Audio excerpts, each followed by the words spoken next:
2023, the year 2023 is amongst us. So on one hand, depending on when you're watching this video, you're likely looking to finish this current year strong. On the other hand, you're trying to figure out, well, what do we do to actually continue to drive growth, to accelerate growth for our SaaS business in the new year over the next 12 months? Here's the big question though. How do you actually get your co-founder and you and your team together and really figure out what's worked, what hasn't worked, and how do we actually revamp our go-to-market strategy, our SaaS business, and create this plan to go crush it in the next 12 months. In this episode, I'm gonna walk you through the 3 principles that I follow, that I have followed over the last 10 years of operating SaaS companies to actually plan for the new year. And when you follow these 3 principles, you too will be accelerate your growth to that next stage.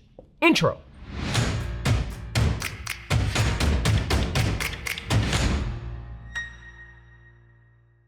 What's up, everybody? Welcome to Unstoppable. I'm TK, and on this channel, I help SaaS founders like you grow your SaaS businesses faster with an unstoppable strategy. Now, if you are new to this channel, welcome.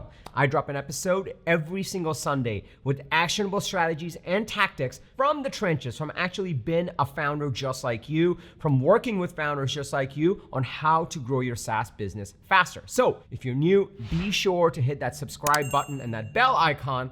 That way you'll get notified every single time I drop an episode with the TK energy. Now, if you're already part of this channel, if you're part of this community, if you're part of my SaaS go-to-market coaching programs, my people, welcome back. It's really awesome to see you over here. Now, I remember there was this one year where in my last company, ToutApp, we had hit product market fit, we were generating revenues, and all of a sudden we had a team, and we were going into the new year. In years prior, as I was figuring out what my right product is, what the right market is, it was just me in a room during December break or going into January trying to figure out like, okay, what's the new plan? What do we do next? But all of a sudden we had a team, and it wasn't just enough for me to be in a corner to just make a bunch of decisions. I needed to actually align the team. And also there was power here. There were other perspectives, other opinions that we could tap into to really understand how we could drive growth. And so that's when I started to really think critically about how do we actually come together to forge an unstoppable plan for the new year. And that's how I got into these 3 principles. Having worked at ToutApp, having grown it, having sold it to Marketo, having been SVP of strategy at Marketo, having worked with over 250 founders over the last 2.5 years of running this channel and this program, here are the 3 principles that I now teach that I have followed to actually plan for the new year.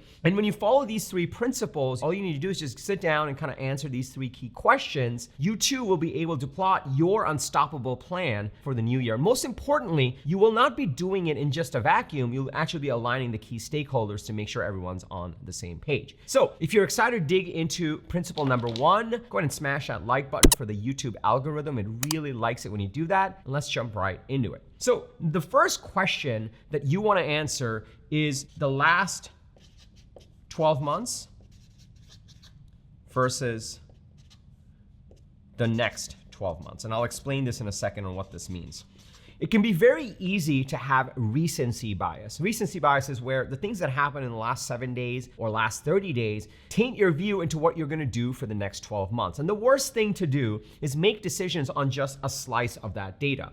So to begin any sort of planning exercise for your SaaS business, to truly do a SaaS business plan, what you really wanna do is ask yourself like, hey, how did the last 12 months go? And you want to take a 12-month view into this. You can slice this up into month over month, quarter over quarter, the last 24 months if you have that data, but pausing and reflecting and understanding exactly what the last 12 months have been like is super important to get everyone grounded into reality and also to escape recency bias. Now, you might be asking like, all right, TK, what do I actually look at? Here are a few things that I always looked at myself, and then when I started to formalize it into a process, I looked at together as a team. What I would do is do the data analysis and put together 2 to 3 slides that really outline the business from a data perspective. What this allowed us to do was forget the recency bias, forget the opinions, and ground ourselves into the reality of the business. A few things that I like to look at is, well, what was our revenue in terms of the last 12 months. And I like to look at this over a month-over-month basis and also a quarter-over-quarter basis, right? Because nothing else matters aside from revenue. If you're pre-revenue, then the next thing that matters is what was our pipeline. And this matters just as much if you our post revenue also. Meaning, if you closed a certain amount of revenue, how much pipeline did we actually generate? How many opportunities do we have? How many trial users do we have? How many leads did we have? This allows us to understand, are we actually talking to a big enough pool of people to have yielded the right amount of revenue? Then I get into, well, what was our win percentage? How much did we win? How much did we lose? We get into what was our churn? Did we lose customers and they didn't renew, or did we actually renew them? These are some basic things that I start to look at and put into a couple of slides to really understand, here is what the last 12 months looks like. The real important part about this is it gets you out of just the last recent memory that you have. It helps you zoom out and look at, here's what the business has done over the last 12 months. Because while 12 months is not a long time, it's still a good amount of time and a lot of data that you have collected. And I don't know about you, but whenever I zoom out and look at things on a 12-month perspective, I always walk away with, oh, like that's a different perspective that I wasn't thinking about. And that's basically recency bias getting crushed. Once you have a few set of slides on here's what the last 12 months looks like, here's how the business is done, here's where we are, then you can start to think about what do the next 12 months looks like. And it's very easy to overcomplicate this at this stage, but in this question, what you really want to say is like, okay, cool. How much do we want to grow over the next 12 months? This could be as simple as, hey, we want to grow 300% over the next 12 months, and just leave it at that. That alone grounds everyone, cool, here's where we are, here's where we want to get to. Let's talk. Instead of getting into the nitty-gritty details of all these specific pieces. You'll get to that towards the end. So that's principle number one, where it's very easy to have knee-jerk reactions and just do things that feel right based on recent data. Forcing yourself to think about the last 12 months and then thinking about the goal and the target for the next 12 months is a great way to structure any sort of short discussion you want to have with your team or even with yourself on, hey, what's our plan to grow in the new year in 2023 and beyond? Once you have that down, it can be very easy to jump into, oh, we got to do this and we got to do this and we got to do this, and don't do that. This is what we call jumping to solutions, and that'll come in step number 3. What you want to do as principle number 2, and this is something I learned the hard way, was you actually want to ask yourself, what's broken? And another way, depending on whether you want to be, this can come off sometimes negative or sometimes as a very realistic question. Another way to think about this is, what were the lessons learned? So depending on your team culture, if you guys are all about like hardcore reality, then what's broken is a great question to frame and really solicit the team. Or if it's a little bit more culturally incorrect to do that, you can just say, hey, what were some lessons learned based on things that went wrong, but maybe we turned around, or we never want to make a mistake around that again. What this allows you to do is look at the last 12 months and the next 12 months in the context of how the business is working and what the opportunities are to actually improve the business. If you just walk away with like, let's just go 300%, everyone says yes, and everyone goes back to their jobs, they do the same things as they did over the last 12 months, chances are what got you here to this point isn't going to be the thing that what gets you to that next point. You may have to tweak some things, you may have to subtract some things, you may have to add some things. And so thinking about what's broken and what were some lessons learned actually helps you start to think about, okay, here are the areas of the business that we actually need to fix, or there are opportunities to grow. If you've been watching this channel for a while, you know that there's 3 key components of every SaaS business, okay? So there's market, this is the market that you're selling into. There's product, this is essentially what you're bringing into the market. And there's go-to-market. Go-to-market is essentially how you are bringing your product to the market, educating them and getting them into the product to create revenues. So when you're thinking in terms of what's broken and what are some lessons learned, it always helps to structure the discussion based on your market and then your product and then your go-to-market in 3 separate pillars, because then it tethers the discussion to what's most relevant instead of being all over the place. So for example, if you're a pre-revenue company and you're coming up on 12 months of not generating any revenues, then chances are it's not the go-to-market to focus on. Chances are you really want to stress test whether you're in the right market. But if you've got some revenues, but you've had a lot of churn, then you may want to look at, well, what is our churn management process and is the product broken? But if you've got some revenues, you've had healthy growth and the market's ripe and the product's good, you've got healthy competition, but you're just not growing as fast as you want, or this year didn't quite hit the target number, then you want to look at, well, what's our go-to-market? How do we actually fix our go-to-market? chances are there are things broken in all three of these pillars, but there may be one pillar that really needs your attention in the new year. And that's something that this discussion can actually drive. Once you have the last 12 months, you start to set a target for the next 12 months, then you start to look at, well, what's broken? What are some lessons learned? You'll identify some opportunities. This is what leads into principle number 3. Now, before I go into principle number 3, let me just pause here for a second. Are you starting to see the power in this? The power in this is it can be so overly complicated to do strategy offsites or to do actual diagnostics. Like, people overcomplicate these things. And because people overcomplicate these things, they do none of it. And you can start to see where on one hand you do nothing and you just expect different returns, and that never is true. On the other hand, you can overcomplicate and get lost in the details, and therefore you don't come out with a plan or a strategy. But if you just ask these two questions, it really tethers you to like, okay, what really matters? What you're really doing here is for you and your co-founder and maybe your team, you're trying to get into the essentials of what really, really matters. What are gonna be needle movers in the next 12 months? If you start to see the power in this, can I just get a yes in the comments below? And also smash that like button for the YouTube algorithm. It really likes it when you do that. Also, if you're in this stage where you have some revenues and you're looking to grow your SaaS business, you're looking to accelerate your path to that next stage of growth, and you know there's some go-to-market pieces that you need to revamp, you need to focus on the right market, you need to make sure that you're communicating the value of your product in the right way, I encourage you to check out my SaaS go-to-market coaching program. I'll tell you more about it at the end of this video. You don't have to go anywhere right now. Let's go to principle number 3, because this is where it all comes together. So principle number 3 is really where you start to build this plan. And the simple question that you really want to ask here is, how do we revamp our go-to-market and strategy?